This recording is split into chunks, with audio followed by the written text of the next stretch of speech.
तो देखिएगा,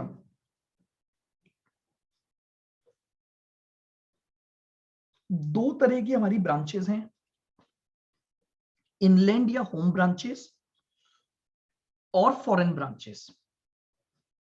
होम और इनलैंड ब्रांचेस में फिर हमने दो कैटेगरी बनाई, एक डिपेंडेंट ब्रांच और एक हमारी बनी independent branch.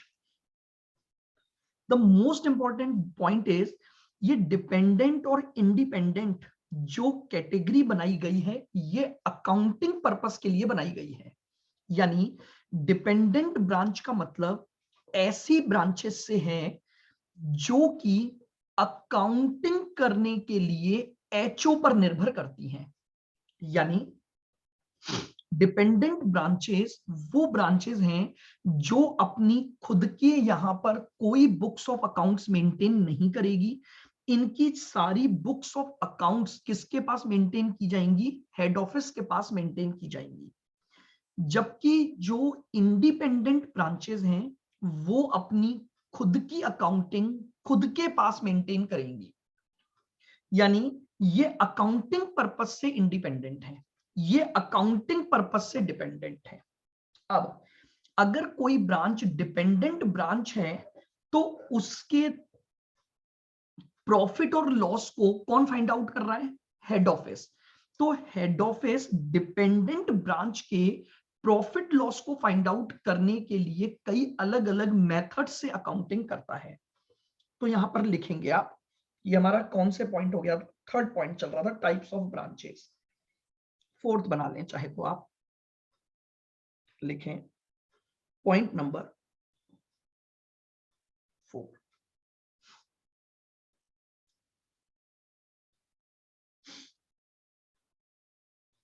head office will maintain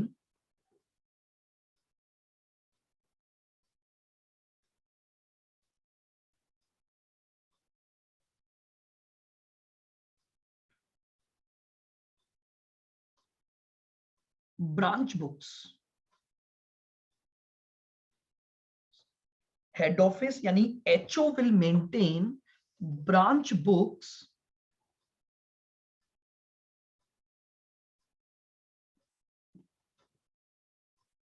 to find out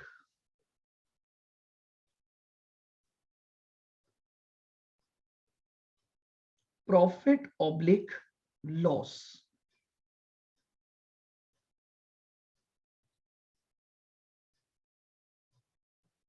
earned by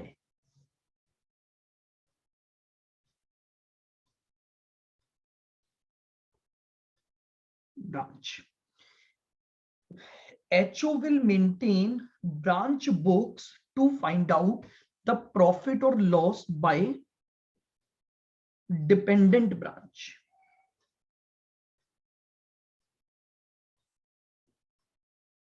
by earned by dependent branch।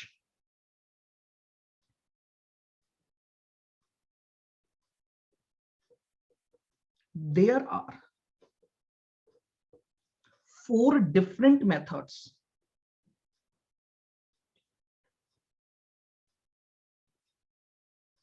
there are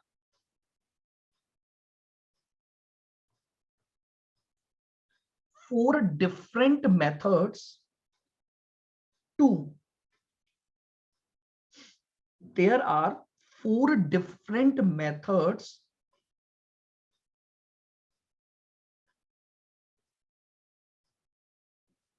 to calculate profit oblique loss of branch।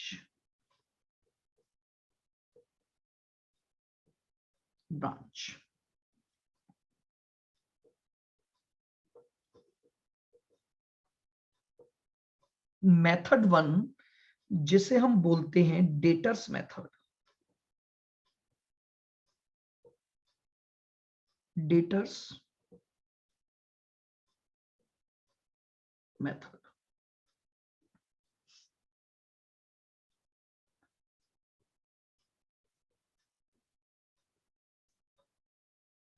Method 2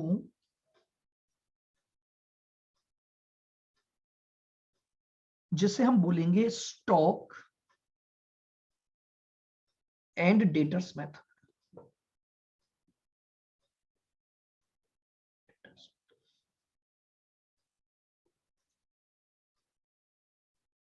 दूसरा मेथड क्या कहलाएगा? Stock and debtor method.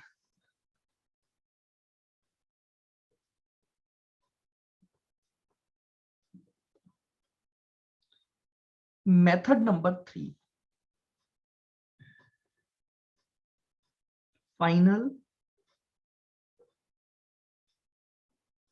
Accounts method.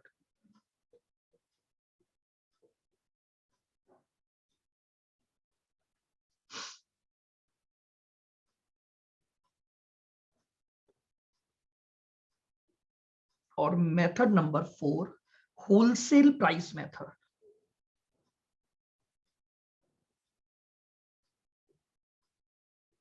Wholesale price method.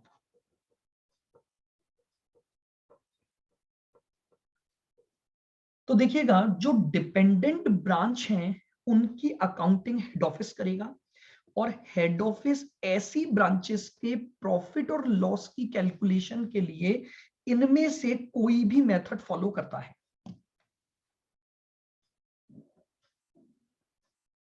या तो वो debtor method follow करेगा to calculate the profit और loss, या वो stock and debtor method follow करेगा, फाइनल अकाउंट्स मेथड फॉलो करेगा, या होलसेल प्राइस मेथड फॉलो करेगा। ये 4 मेथड हैं जिनके द्वारा एक हेड ऑफिस अपनी डिपेंडेंट ब्रांच के क्या कैलकुलेट कर सकता है? प्रॉफिट और लॉस कैलकुलेट कर सकता है। अब हमें समझना है कि इन मेथड के द्वारा प्रॉफिट और लॉस को कैसे फाइंड आउट किया जाएगा। आइएगा, तो अब अपन सबसे पहली हेडिंग डालेंगे, 5th पॉइंट डाल के, मेथड नंबर 1।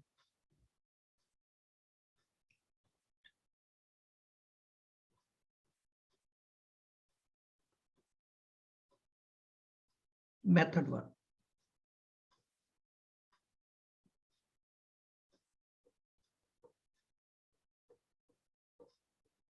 Debtors method.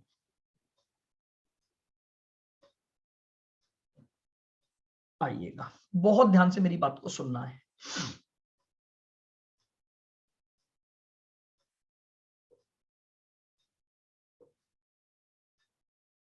लिखने से पहले केवल सुनना है मेरी बात को, फिर हम लिखेंगे। देखो, सबसे पहले तो ये मेथड क्यों यूज होता है, और फिर इस मेथड का नाम ये डेटर मेथड रखा गया है। देखो, मान लीजिए मैं एक कंपनी हूं एक्स लिमिटेड। सुनना बहुत ध्यान से। या मान लेते हैं फॉर एग्जांपल एक कंपनी है एक्स लिमिटेड,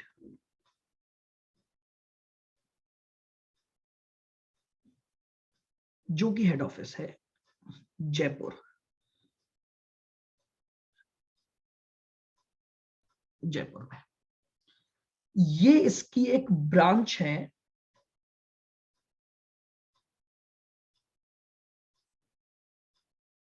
ब्रांच ऑफिस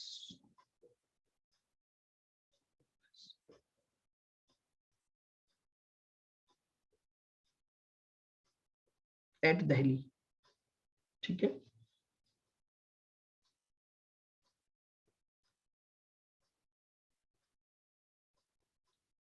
जो कैटेगराइज्ड एज डिपेंडेंट है। यानी इसका मतलब ये हो गया कि ये जो हेड ऑफिस है, इस ब्रांच के सारे ट्रांजैक्शन, इस ब्रांच की अकाउंटिंग अपने पास करेगा। एचओ की बुक्स में इस ब्रांच ऑफिस की अकाउंटिंग की जाएगी। अच्छा जी, चलो भाई, यहां तक तो बात समझ में आ गई कि जो हेड ऑफिस है वो डिपेंडेंट ब्रांच की बुक्स ऑफ अकाउंट्स को मेंटेन करेगा। समस्या क्या है वो सुनना। आप मुझे जरा एक बात बताओ, बुक्स ऑफ अकाउंट्स जब मेंटेन की जाती हैं तो what is the process of maintaining the books of accounts? Books of accounts को मेंटेन करने का प्रोसेस क्या होता है? सबसे पहले आप जर्नल एंट्रियां बनाते हो, फिर उससे लेजर अकाउंट बनाते हो, फिर उसके बाद ट्रायल बैलेंस बनाते हो, फिर उसके बाद आप अपने फाइनल अकाउंट्स यानी ट्रेडिंग P&L बैलेंस शीट बनाते हो। यही होता है जर्नल, लेजर, सब्सिडरी बुक्स, फिर उसके बाद ट्रायल बैलेंस, फिर उसके बाद फाइनल अकाउंट। बहुत बड़ा मतलब हो गया, तो समस्या हो गई। ये जो एचओ है इसके सामने एक समस्या आ गई। अरे यार भाई, मैं तो ये चाह रहा था कि ये छोटी ब्रांच है। क्यों? क्योंकि डिपेंडेंट ब्रांचेस बेसिकली वही होती हैं जो बहुत छोटी हैं, ज्यादा बड़ी नहीं है। अब अगर छोटी ब्रांचेस हैं और इन छोटी ब्रांचेस के लिए, बहुत ध्यान से सुनना, इन छोटी ब्रांचेस के लिए अगर मैं ये सारी बुक्स ऑफ अकाउंट्स बनाऊंगा तो बहुत भारी काम हो गया। अगर मैंने ऐसी 4-5 ब्रांचें खोल दी तो मेरे लिए तो अकाउंटिंग करना ही बहुत बड़ी समस्या हो गई। डिपेंडेंट ब्रांच क्यों है? छोटी ब्रांच है, मैं यहां पर अकाउंट्स मेंटेन नहीं करवा सकता, क्योंकि यहां पर अकाउंट्स मेंटेन करवाऊंगा तो उसका खर्चा बहुत ज्यादा आएगा। लेकिन यहां एक समस्या आ गई, हेड ऑफिस अगर एक साथ 2-2, 3-3 ब्रांचेस ओपन करके बैठा है तो फिर उन सब की जर्नल एंट्री, उन सब की ledger posting, subsidiary books, trial balance, trading P&L balance sheet, बहुत समस्या होने वाली है। एचओ फंस गया। एचओ बोल रहा है मैंने तो क्या माना था कि मैं डिपेंडेंट ब्रांच की अकाउंटिंग करूंगा ताकि आसानी से काम हो जाए और मेरा खर्चा बचे। पर समस्या ये आई कि भैया मैं उसकी बुक्स ऑफ अकाउंट्स बनाऊं कैसे?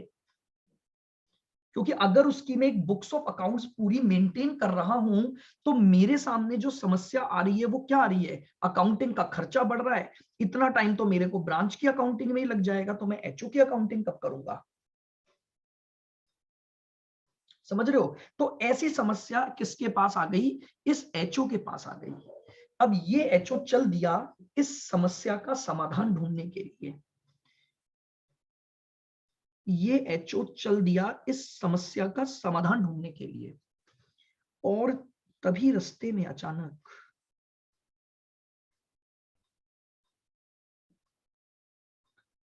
एचओ को रास्ते में अचानक एक बोर्ड दिखाई दिया एक बिल्डिंग पर, जहां लिखा था चार्टेड अकाउंटेंट। जहां लिखा था चार्टेड अकाउंटेंट, सलाह दी जाती है। आइएगा मेरी बात को समझना।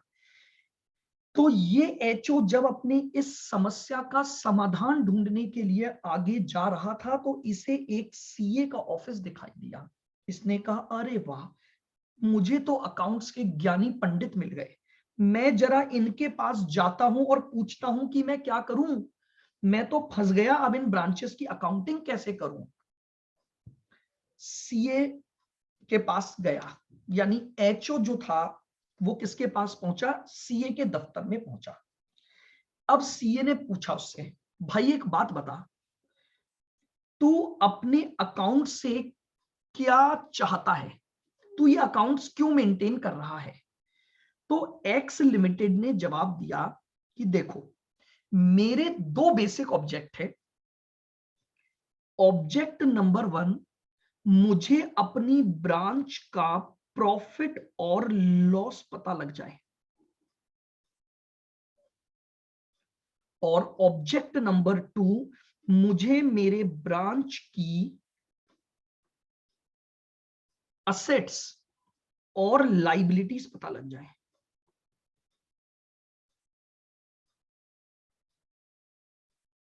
क्या एग्री हो आप मेरी बात से? आप अपने यहां पर ब्रांच की अकाउंटिंग करना चाहते हो तो आपके अल्टीमेटली दो ही बेसिक ऑब्जेक्ट होते हैं। जो ब्रांच आप मेंटेन कर रहे हो उसका प्रॉफिट और लॉस पता लग जाए, और आपको उस ब्रांच की असेट और लाइबिलिटीज पता लग जाए। बोले बिल्कुल चाहता हूं। तो सीए ने पूछा भाई तू क्या चाहता है? ये दो बातें चाहता है? इसने बोला हाँ मैं तो बिल्कुल यही चाहता हूं। सीए ने बोला, बोले फिर समस्या क्या है बता। एचओ बोला समस्या ये है, अगर मुझे प्रॉफिट और लॉस जानना है और असेट और लाइबिलिटी के वैल्यूज मुझे जाननी है तो मुझे बुक्स ऑफ अकाउंट्स की भारी मात्रा करनी पड़ेगी। बोले मुझे जर्नल बनानी है, फिर मुझे कैश बुक बनानी है, मुझे सब्सिडरी बुक्स बनानी है, फिर मुझे लेजर अकाउंट बनाने हैं, फिर मुझे ट्रायल बैलेंस बनाना पड़ेगा, फिर मुझे बोले trading account, P&L account, balance sheet, अरे मैं तो पागल हो जाऊंगा। मैंने इस वजह से थोड़ी अकाउंटिंग सोची थी। बोले अगर मैं ये सब बनाऊंगा। सीए ने बोला अच्छा बस इतनी सी समस्या है तेरी, तू ये सब नहीं बनाना चाहता लेकिन ये दो चीजें जानना चाहता है। सीए ने एचओ से बोला, बोले तू ये डिटेल्ड फॉर्म नहीं रखना चाहता,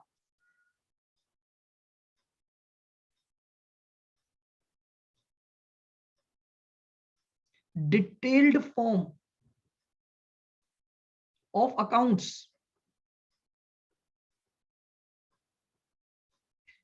भाई तू detailed form of accounts maintain नहीं करना चाहता लेकिन फिर भी ये दो बातें जानना चाहता है, बस यही समस्या है तेरी।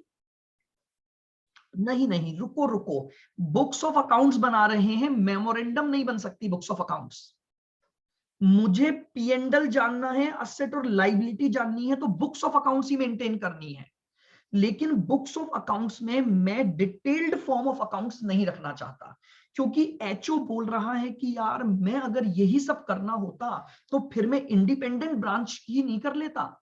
लेकिन चूंकि वो ब्रांच छोटी है, लेकिन फिर भी अगर मुझे इतनी अकाउंटिंग करनी पड़े तो भैया मेरे तो बस की नहीं है। सीए ने कहा कोई बात नहीं, तू मेरे पास आया है, मैं तेरी समस्या का समाधान करूंगा।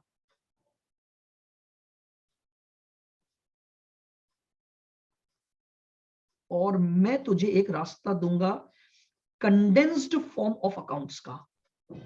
Condensed form of accounts, condensed form का मतलब होता है उस अकाउंट्स का छोटा रूप जो आपको ये दोनों बातों को रिफ्लेक्ट करवा दे।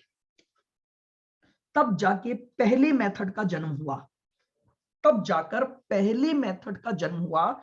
और इस सीए ने इसको सजेस्ट किया कि यार तू अपने यहां पर डिटेल्ड फॉर्म ऑफ अकाउंट्स मत बना। तेरी जितनी भी ब्रांचेस हैं उन सभी ब्रांचेस के इन दोनों बातों को जानने के लिए तू एक condensed form of accounts prepare कर, और इस कंडेंस्ड फॉर्म ऑफ अकाउंट्स में ओनली ब्रांच अकाउंट बना ले, ओनली ब्रांच अकाउंट प्रिपेयर कर ले।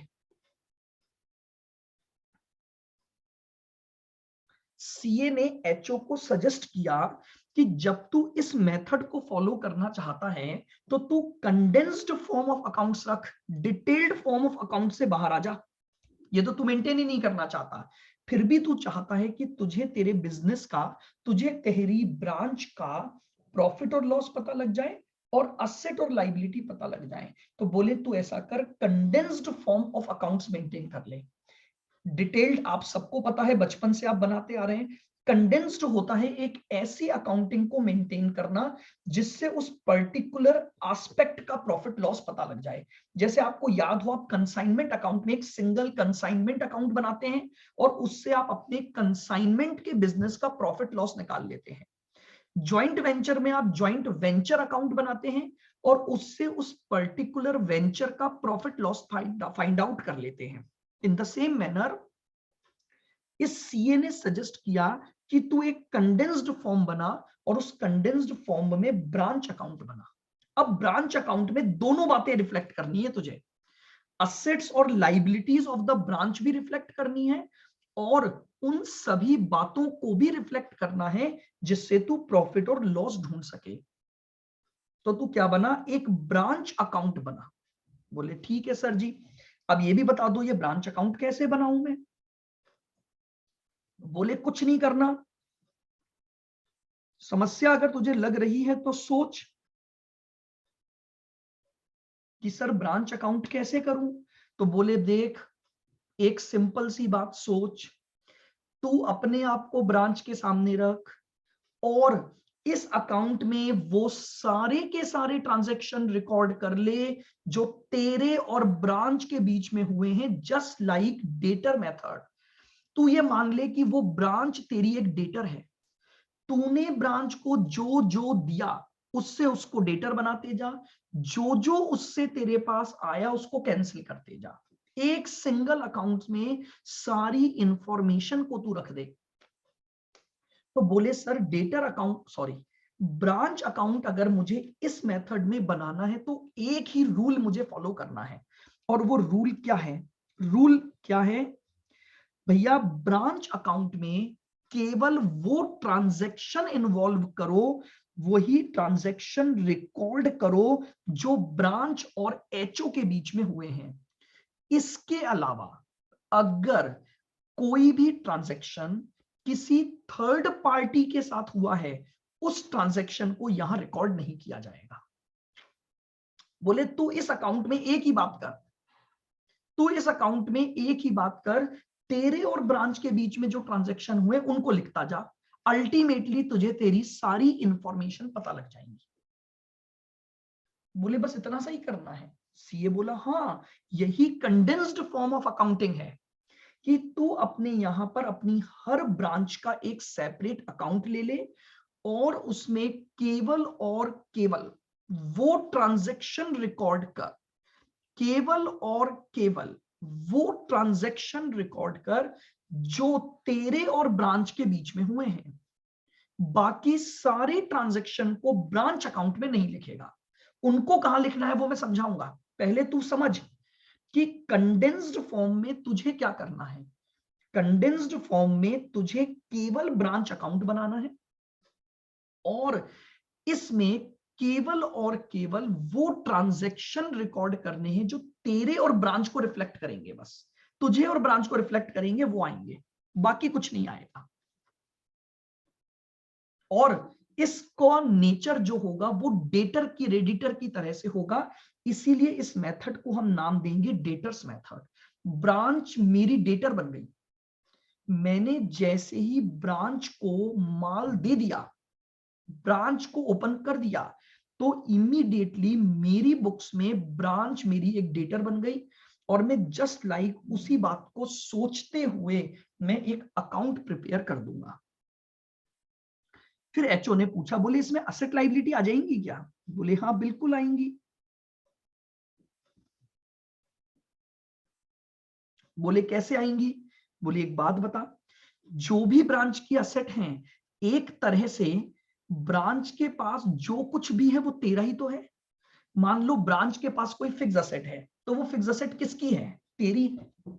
मान लो ब्रांच ने कोई उधार माल बेचा और डेटर है, वो डेटर तेरे ही है।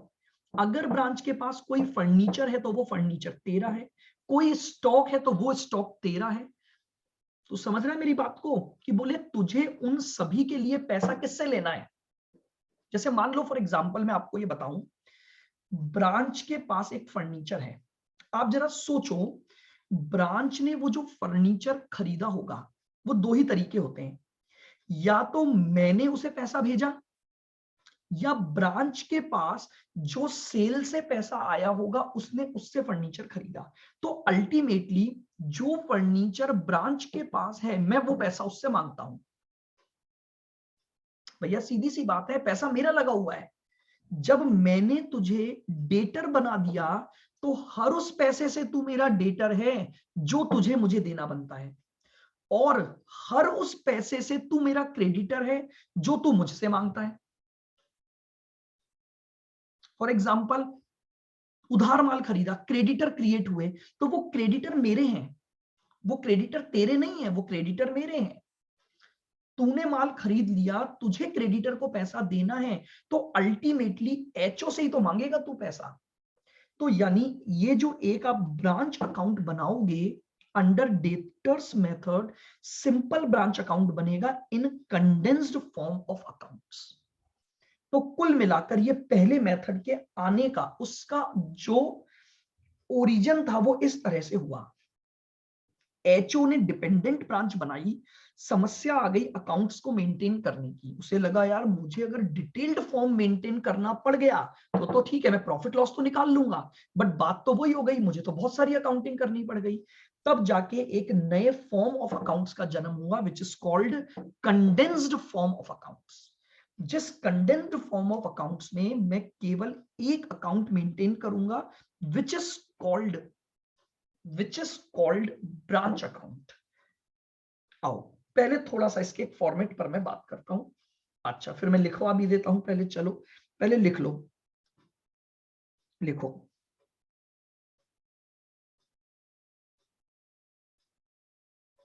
Under debtors method, under debtors method,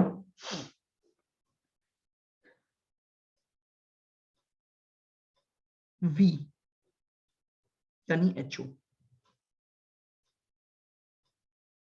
must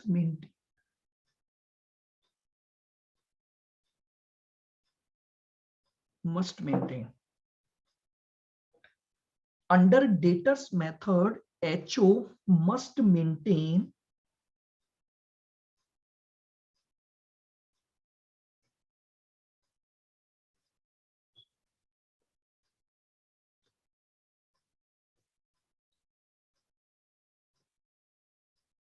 a separate account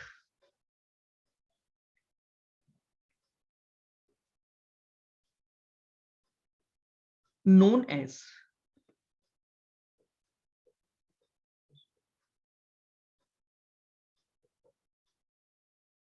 branch account. Under debtors method, HO must maintain a separate account known as branch account for every branch.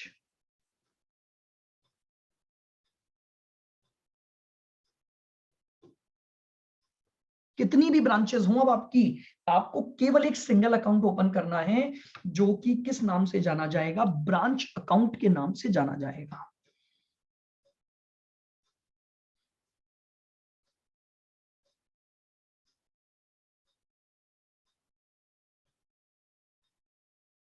Under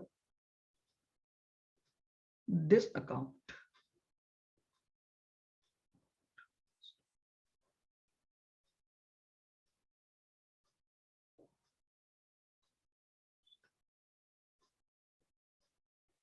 we must record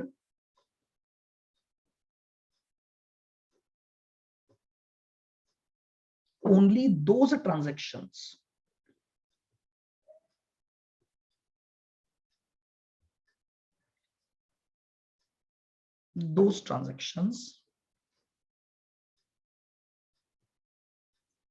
which are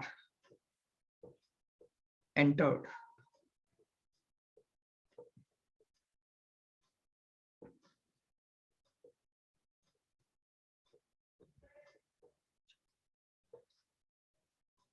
under this account. We must record only those transactions which are entered between head office and branch.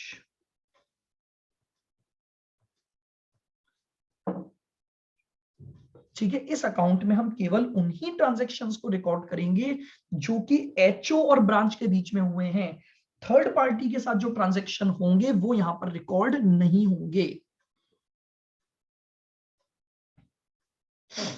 ठीक है, केवल वो transactions record होंगे जो HO और branch के बीच में।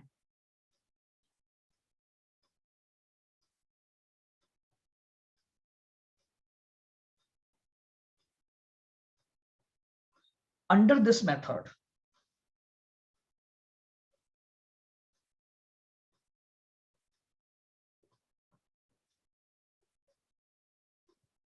a relation of debtor and creditor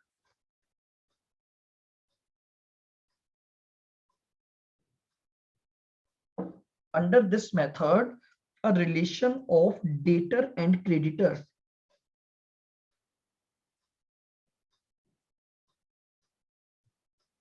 will be created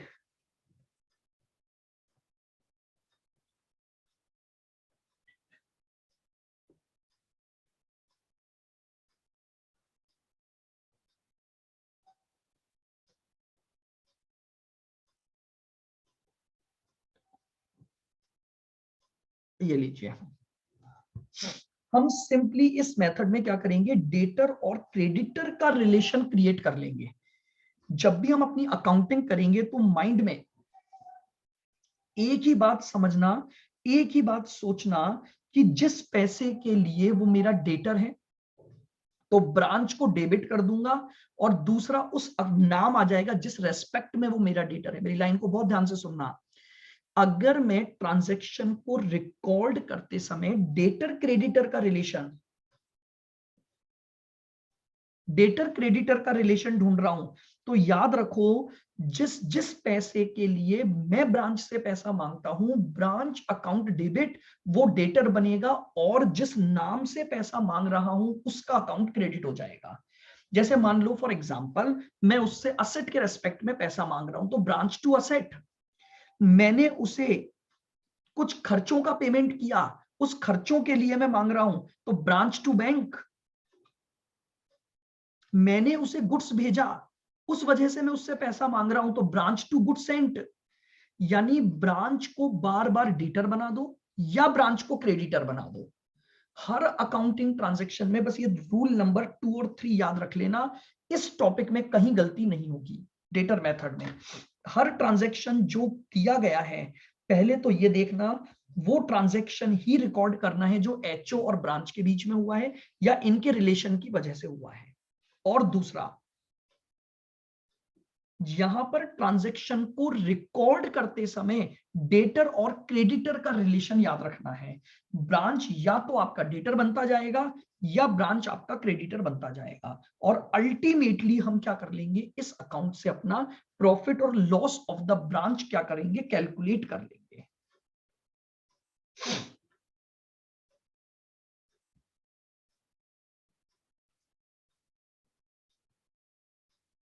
बताइए यहां तक की बात कोई दिक्कत आपको?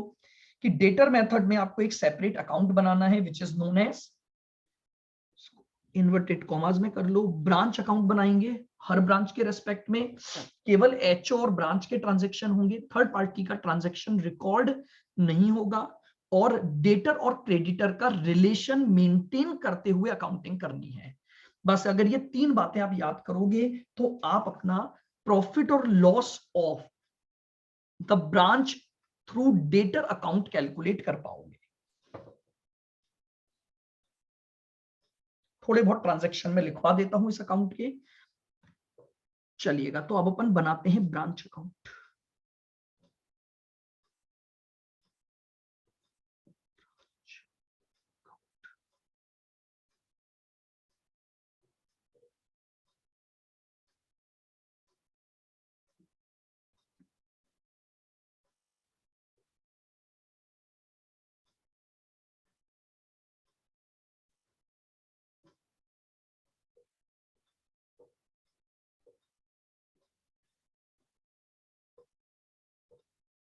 Particulars, amount,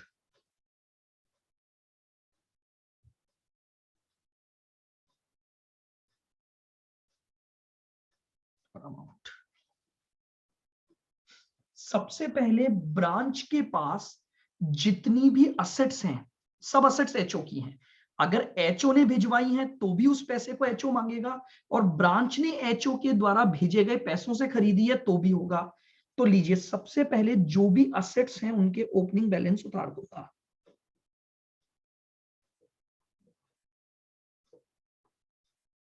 to balance brought down,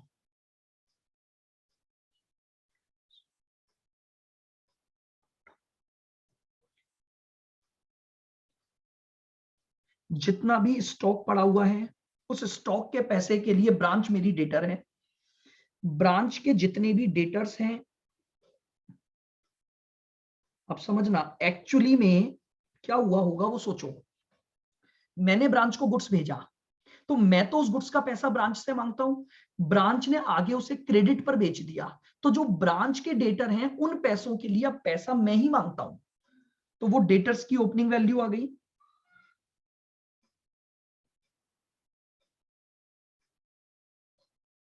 अगर कोई पेटी कैश का पैसा पड़ा है,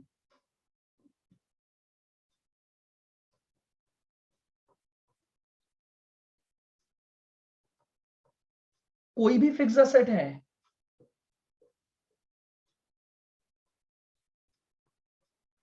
प्रीपेड एक्सपेंसेस, जिनके भी ओपनिंग बैलेंसेस दे रखे हैं जो पिछले साल से चले आ रहे हैं, उन सबके ओपनिंग बैलेंसेस ऑफ असेट को उतार दूंगा। हाँ बिल्कुल, मैं तो एक एग्जांपल के तौर पर लिख रहा हूं, डेटर्स इंक्लूड्स बी आर, यही लिख देता हूं मैं, रिसीवेबल्स में ही आ जाता है वो।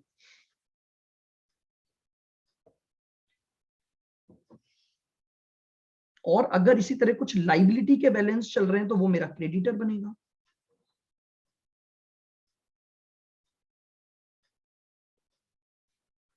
By balance carried down.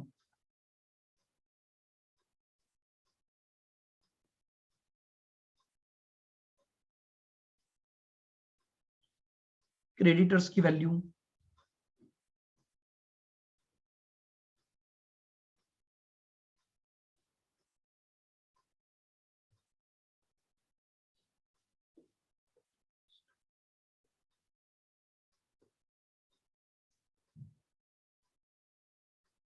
और आउटस्टैंडिंग,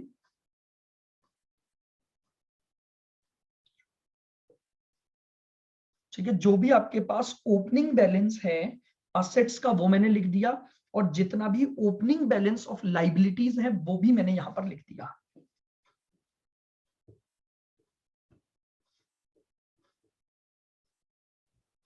अब देखिएगा, सबसे पहले ट्रांजैक्शन स्टार्ट कैसे होता है। हेड ऑफिस ने ब्रांच को माल भेजा, तो बताओ जितने का माल मैंने ब्रांच को भेजा, क्या वो पैसा मैं ब्रांच से मांगता हूं कि नहीं मांगता हूं। तो ब्रांच को डेटर बना दूंगा, और टू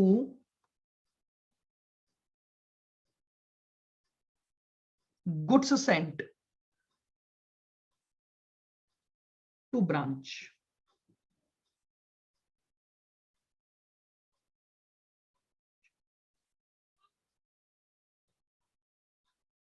ये लीजिए, branch account debit to goods sent to branch account. Head office ने जितना भी माल किसको भेजा, ब्रांच को भेजा, तो ब्रांच उस माल की कीमत के लिए आपकी डेटर बन गई। तो मैंने ब्रांच को डेटर बना दिया और इमीडिएटली एंट्री डाल दी, branch account debit to goods sent to branch account. मान लो इन केस मैंने जो माल भेजा था उसमें से कुछ माल ब्रांच ने रिटर्न कर दिया। अब अगर रिटर्न कर दिया तो वो मेरा डेटर नहीं है, तो मैं डेटर को कैंसिल कर दूंगा। तो यानी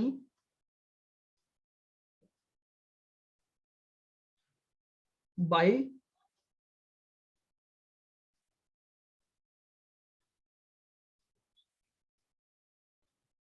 गुड्स सेंट टू ब्रांच,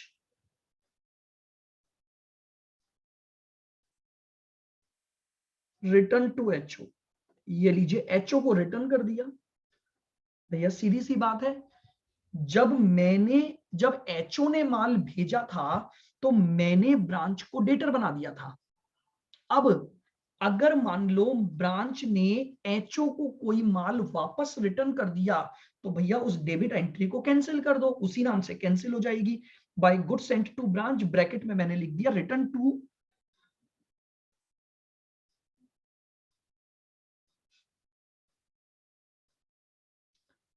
बताओ क्लियर यहां तक। फर्स्ट एंट्री बेसिक ली है मैंने कि जब हेड ऑफिस ने ब्रांच को माल भेजा, और अगर उसमें से कुछ माल ब्रांच ने वापस से हेड ऑफिस को रिटर्न कर दिया।